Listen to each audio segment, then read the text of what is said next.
It's kind of unfortunate that I don't really have a real intro for these, so I just kind of have to go off of some random thing that starts the video.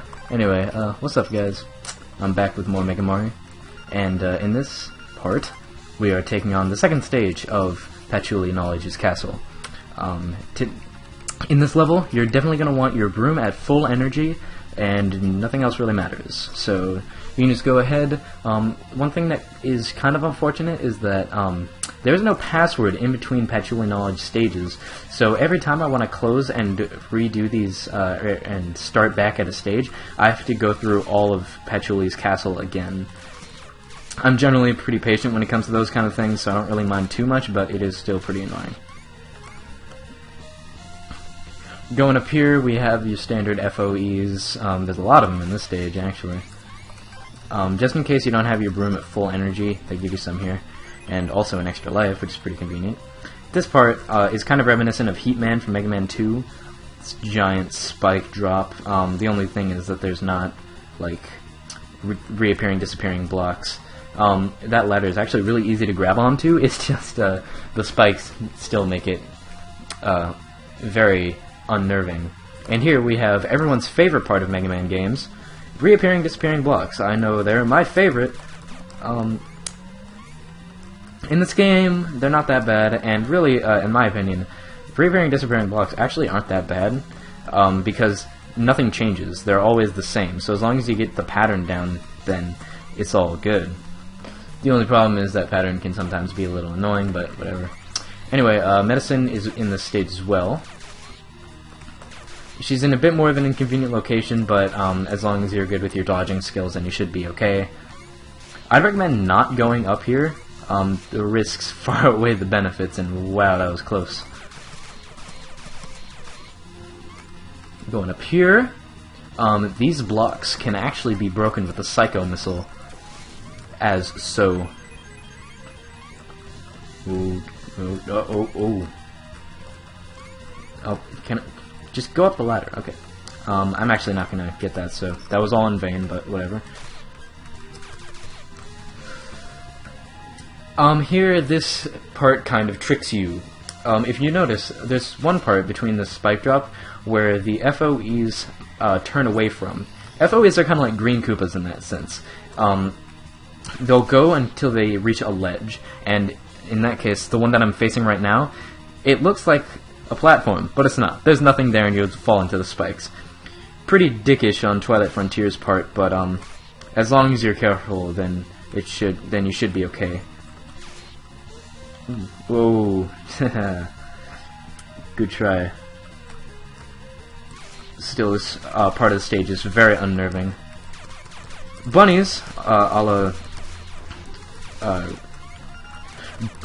let's try and speak English here. Bunnies, a la Eren Yagokoro, are back, and we don't welcome them here, but oh well, racism isn't a part of Gensokyo, apparently, except for a lot of it.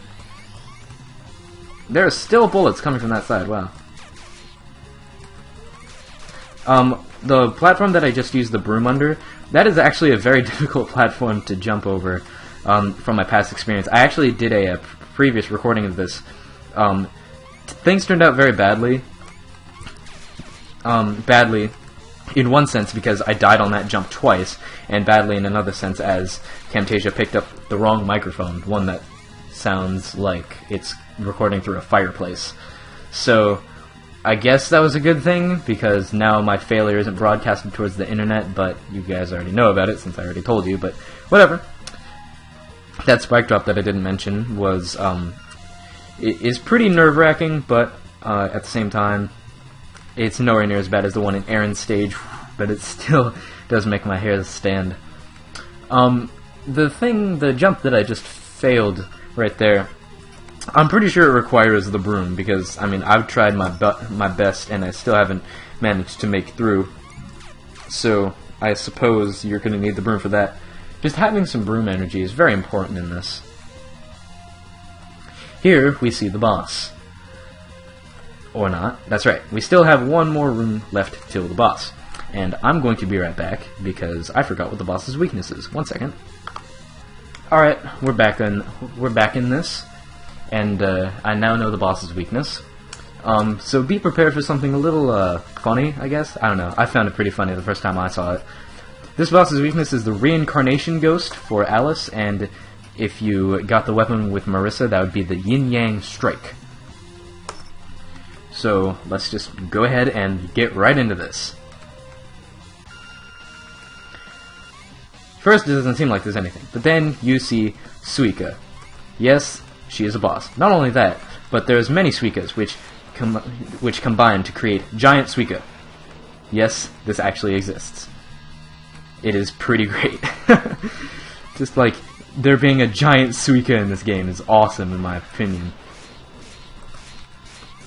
This attack is very nice because it lets you get in the most hits. And overall, the Suikas themselves aren't very hard to dodge, except for this part. I've always had trouble with this part. Thankfully, I have a mushroom tank. Mushrooms are, of course, the source of power for against Tokyo, and I've selected the wrong weapon. Oh, come on. Oh. Very close, but it does look like we have this in the bag, so, yeah. One pattern that Suika actually didn't show was the fact that one pattern where the Suikas will form the giant Suika is that they will actually jump, and they can be a little disorienting because they'll jump at different heights and speeds. But overall, if you have the reincarnation ghost, then they're not too much of a problem. If you actually do have the, or if you don't, then it can be a little troublesome from my practicing. Anyway, next time, number 3. See you then.